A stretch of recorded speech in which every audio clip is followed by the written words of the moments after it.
Hi Violas! Today we're going to be working on page 2 from the Essential Elements book. The first step that we need to go through each day is to tune our instruments. So if you have a tuner, you're welcome to use that and then come back. And I'm going to go ahead and play the tuning track from Essential Elements Interactive. Here is the tuning note A.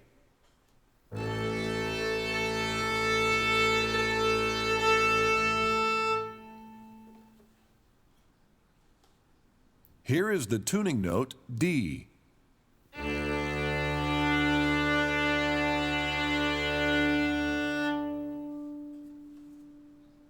Here is the tuning note G.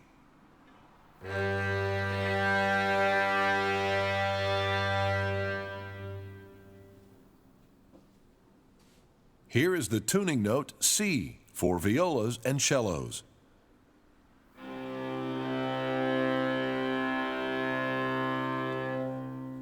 Now we're going to move on to number 2, the D major scale. Now this one is intended to be played in a round, so let's go ahead and play it together first, really carefully tuning the notes, and then the second time through we can go ahead and play it in a round with you following me. While we play the D major scale, make sure that your finger pattern is accurate. You should have a whole step between fingers 1 and 2, and then a half step between fingers 3 and 4. So those fingers should be touching or nearly touching as you're playing on both the D string and the A string.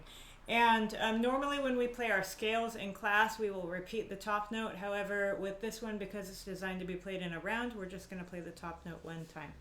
All right, we're going to go ahead and play with the backing track on the Essential Elements Interactive website.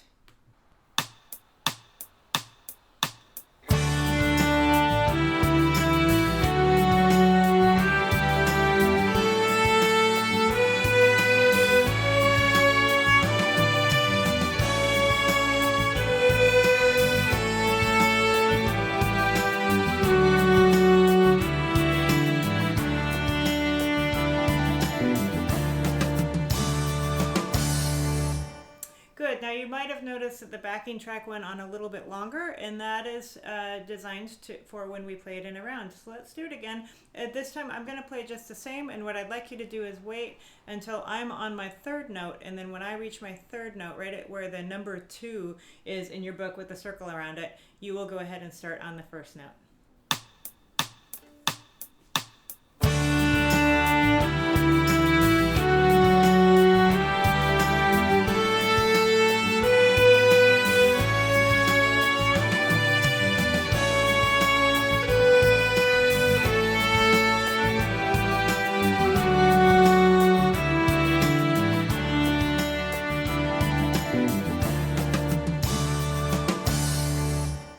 Very nice.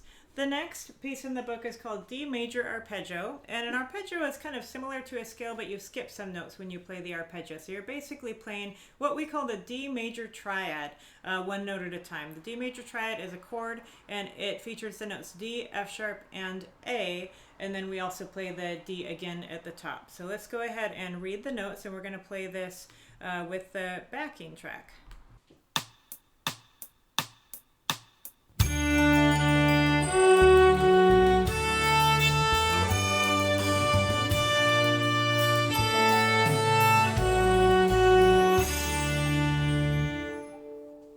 Very good.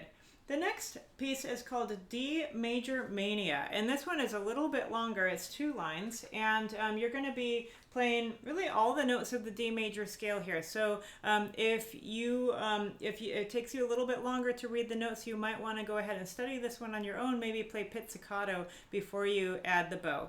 Let's go ahead, and when you're ready, we will play together on D Major Mania.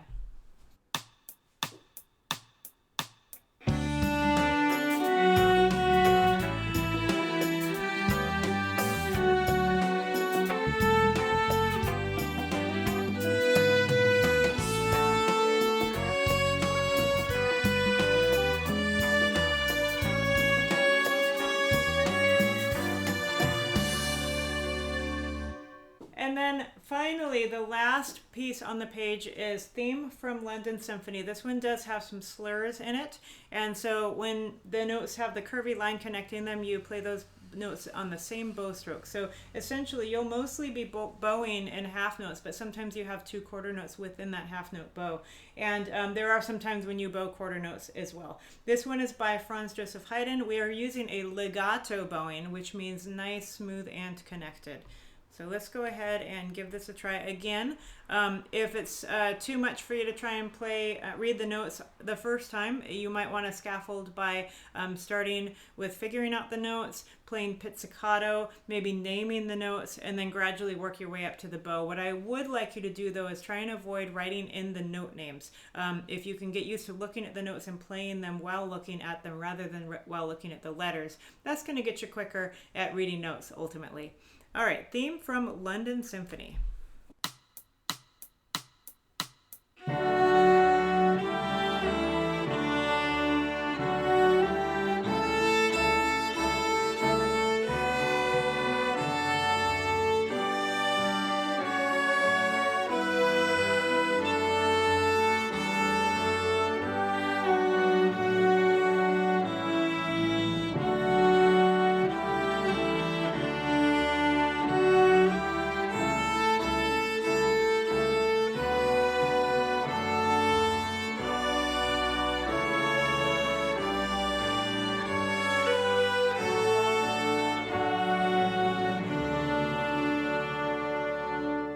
That's it for our lesson today. Thank you for joining me.